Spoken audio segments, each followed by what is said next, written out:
If you're sitting around and waiting for getting the sales, then this video is exactly for you, because I'm gonna be talking about how to get more sales, or how to get your first few sales, or how to get the sales in general. Hey guys, welcome. I'm Parshvika. Welcome to the channel where we talk a lot about making money online as a creative person, as an artist. In today's video, we're going to be covering a very important and very basic topic about getting sales, how to get more sales, or how to get the first few sales, because sales determines everything about your business. Without sales, your business will gonna die. So we're gonna be sharing some tips. I'm gonna share some tips based on my own experience and all that juicy stuff. Let's dive in. Give this video a big thumbs up, consider subscribing for more such videos. We have a lot of the free content. The links are in description box below. The PDF guides, the paid products, all the links are in description box below. If you're interested, make sure you give them a shot. Well, let's talk about how to get more sales. Now, I'm gonna share based on my experience that helped me over the past 3 or 4 years starting my own business. Okay, why I say 3 or 4 years? 4 years it's like starting my first business, and 3 years is starting almost like Zazzle business. So let's talk about that. The first tip I have for you is to always provide people what they want. Look at the demands. If you're providing something that's not being asked, then you are actually starting a reinventing from the wheel. Then it would be very hard to get the sales. So you need to do the market research to see what's actually sells wherever you decided to sell, whether on Zazzle or Redbubble, Teepublic, any other print on demand platform, or even on your own website or social media, wherever, whatever you're selling. Know the demand of your customer, if they really want that product, what kind of product they want, and how you can serve your ideal client, your customer, with that. Because knowing your ideal client will really going to help you in understanding what kind of product you can create, or what kind of design or art you can create to actually sell it and bring in the sale. That's the first and foremost thing. The second thing is look at the analysis and the numbers. It's really important to see from time to time how well your shop is performing, not just in terms of the sales, but also in terms of exactly how many views you're getting, how many comments and likes you're getting. Because if you are getting the views and if the sales are low, that means there has to be something with your designs.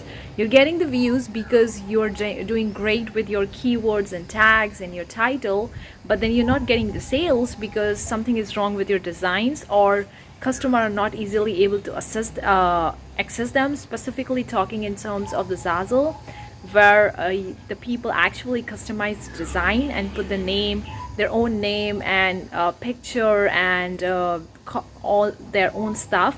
So if you're getting the views, that means you're going pretty great in terms of the SEO, but you're not doing in terms of your designs, because your designs may not be easily accessible by your customers, or they're not really high quality designs, okay, or the customer doesn't like the designs. Or another thing that could be the possibility is that you are using the keywords or the tags that are not relevant to your design. I've seen time on time people using the random hashtags or random keywords or random tags just for the sake of getting the views, expecting it to get the sales. Now sales, views always converts into the sales if you are targeting to the right people. If your design is related to the Halloween, don't use the Christmas in there unless it has the Christmas sort of a theme or related to the Christmas or something like that.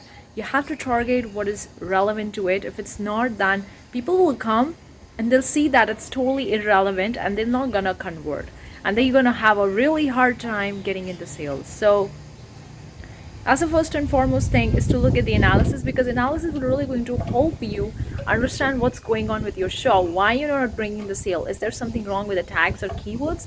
If you're not getting any views, and if you're getting the views but not converting into the sales, that means that your designs are not good or high quality, or it's not relevant to the customer, or it's not easily accessible, or there could be a lot hell of the reasons why the people are not buying it if you are getting the views, okay?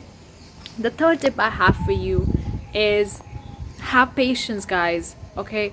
I've seen the people uploading the designs time and time, and they're like, okay, it's been 2 months, I didn't get the sales. It's been 3 months, it's been a year, I get a couple of sales and still got the sales. The people who have been waiting around, sitting and waiting, you're gonna be waiting for years. I'm honestly speaking, this is a very harsh truth, but that's the reality, because that kind of vibration you're sending in the universe, and you're gonna attract that kind of stuff in your life. Because if you're waiting, if you're sitting around, then you're telling the universe that the things is not coming, and I'm waiting, and it's kind of like a waiting game, endless cycle, and you're gonna get all that stuff. So what you could do instead of actually waiting is to create.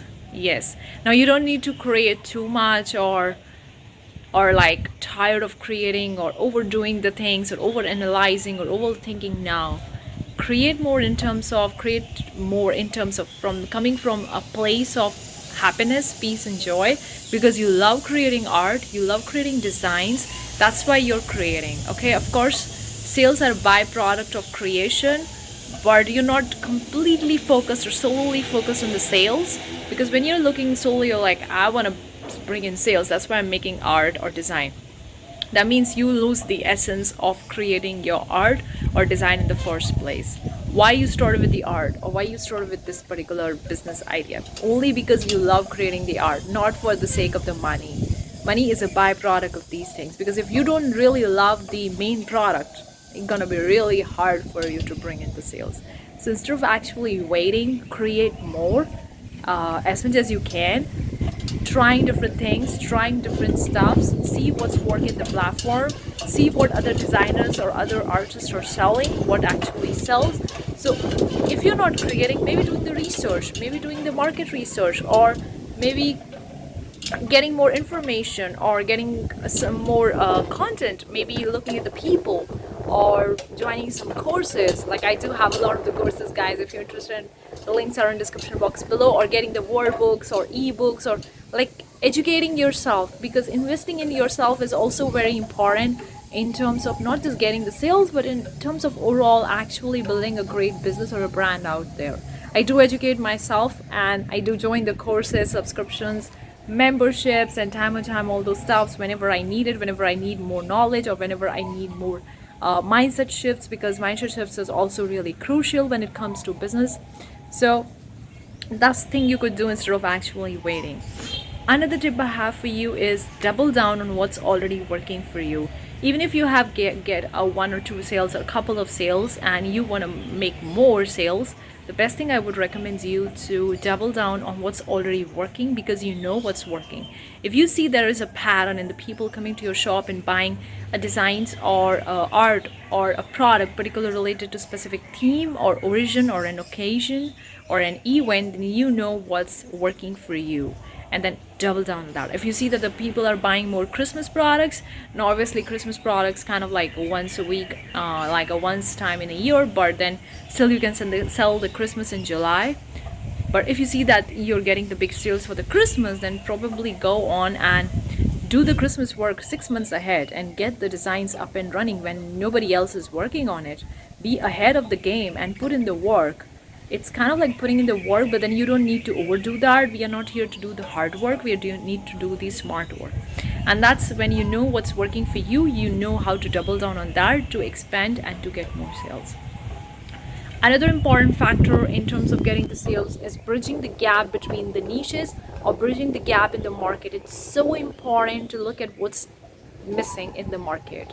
Every time, everywhere, there is something missing in the market. Like for example, if you see that people love the cheese, like cheese lovers, okay, general any kind of like a cheese product, cheesecake, cheese biscuits, or crackers, whatever it is, people love cheese. So you can combine the cheese lovers with the chocolate lovers or something, and then create a design, something out of that. This is just a random example that was coming in my mind right now.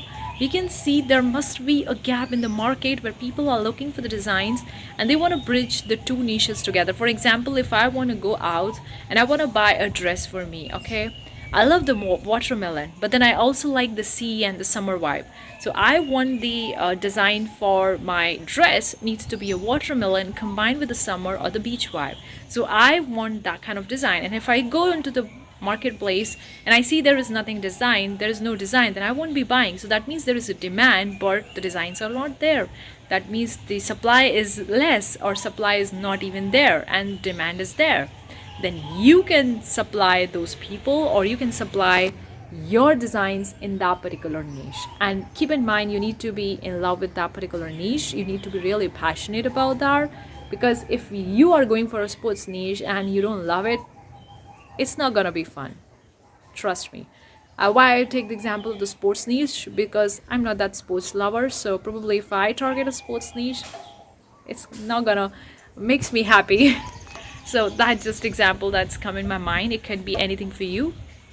Now you would be thinking how to know where is the demand and where is the supply. The best thing is just go on a marketplace and search for the keywords which you are interested in. If you are a book lover, type for the book loving niches, or go on a Google Analytics or even on the Google Trends and see what's trending right now. Or you can also do the research on the other marketplaces like on the Amazon and the Etsy or the Walmart, whatever, guys. Okay, you just need to know your niche or get some keywords, ideas, what you're really interested in, and go and see the what's working, what people are selling, what people are interested in. In that way you could also get the keywords and also get the niches and design ideas that you could also work on. So I talk about bridging the niches a lot many times because it worked for me always. It worked for me always for all my shops, and I have multiple different shops, and I also have a shop for my friend, for my parents, so I know what works, and it really worked for me always. And in fact, I love this process when I bridge the two niches together. If I make a simple only targeting one niche, it isn't fun, and also where there is so much competition.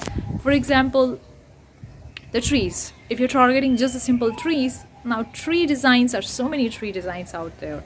If you go with the apple trees, or maple trees or something like that, like a maple leaves, and then you combine it with some other niches, then you're creating something really beautiful. And it's not reinventing the wheel, but you're actually bridging the gap, providing in the gap and bringing in the sales. And that's also very great tactic in the beginning. If you don't have much of the sales history, if you don't even have a single sale, that's the best thing. Okay, there are so many tips, guys. I can keep on share. I'm gonna cover the next tip with you guys, is to upload more. Of course, you need to create a balance between quality and a quantity, but uploading more is really important because there are already millions of designs already selling on the platform. And if you have just like 10 designs in your shop, like I get a lot of the comments from you guys, a question from you guys, I have 20 designs, I uploaded 100 designs, I have 100 product in my stores, waiting for 6 months, nothing happened, waiting for a year, nothing happened. You may get the sales from your first couple hundred products or 100 product or so, or you may not be getting it because there are already millions of designs on the platform, guys. You can just search for any specific popular keyword and search that. And if you are targeting in the niche that is very great in demand and less competition, then you might hit the sales in first few products or first 100 products. But if you're targeting the very competitive niche, then probably you need to upload more because you don't have a sales history, so your product would be ranking on at the last on the search engine. So probably you need to be in the first few couple of the pages, in fact on the first home page itself. So think about that. I always talk about the uploading more, but then you need to maintain the quality as well and seeing what works for you according to your duties, according to your responsibility. If you have a full-time job or some other responsibility, then depending on that you can set your schedule and upload more. The last one that I want to share, obviously there could be a lot of them. If I could talk with this particular topic whole day, even though I would have so much to share with you guys. But last one is like, look what's latest, not just in terms of what latest products out there, also what's the latest, what's trending right now. Now obviously we don't focus too much on the trending, but it doesn't hurt to give it a shot. You could have a balance between the trending and the evergreen, but if something is really trending, then why not take an advantage of that and have the designs in that particular niche if you are interested in, if you're passionate to talk about that, or upload the designs of the new products, the latest products, because obviously they have less competition. Not many people are going for that. So if you're going with that, then obviously you're gonna get the more eyeballs for that particular product, and you may get the product sales for that product as well, and for other products in your store as well, because people may like that product, they buy it, they come to your store and they buy more products from your store. Maybe You could have like another strategy you could do with this, like you can upload one specific design to the new product, and then you can spread that same design and transfer that same design to different products. So if somebody likes that product and they're buying it, you can place them in a collection, and collection now is searchable on Zazzle. So people can search for a specific collection and then they can come across your shop, and if they like that particular latest product, then they can buy other products as well having the similar design or the same design or whatever. That kind of strategy you could also keep, like a cross-sell strategy, or even you could do a upselling, or like selling a sticker and then you could upsell it to maybe a magnet, not really a magnet, maybe clothing or home decor items or pillows or some cornhole sets or cornhole bags or something like a high ticket product, or something that is more in price in comparison to the sticker. That was just the example. But now obviously cross sell, you can create a cross sell collection, but upsell is not there right now. But then still you can actually transfer the designs and put it in the same collection. So if that one, but somebody is interested in that new latest product design, then they would be more interested in other products as well having the same designs. That kind of stuff you could also do that, giving it a shot, keeping yourself what's going on with the news update or the email newsletter or whatever platform you're selling, because they are more likely to send you the email newsletter once in a while to actually let you know about the latest stuff, what's recent, to give you more information that you can actually hop on as an opportunity, or they may have some contest running. So if you participate in the contest and you win the contest, then you make extra money or extra income rather than just selling the product. So always keep yourself updated with what's happening with the platform, what they're sending the email newsletter or their news section or their forums, whatever it is. So hopefully these tips will going to help you increase your sales or get more sales, or if you don't have a sales, get sales, first few sales, whatever. Let me know what you think in the comment section below. Your questions, your comments are really welcome. If you have any questions, or if you want me to make a video on any specific topic, do let me know. But that's it for this video. I'll see you the next time. Till then, take care. Bye guys.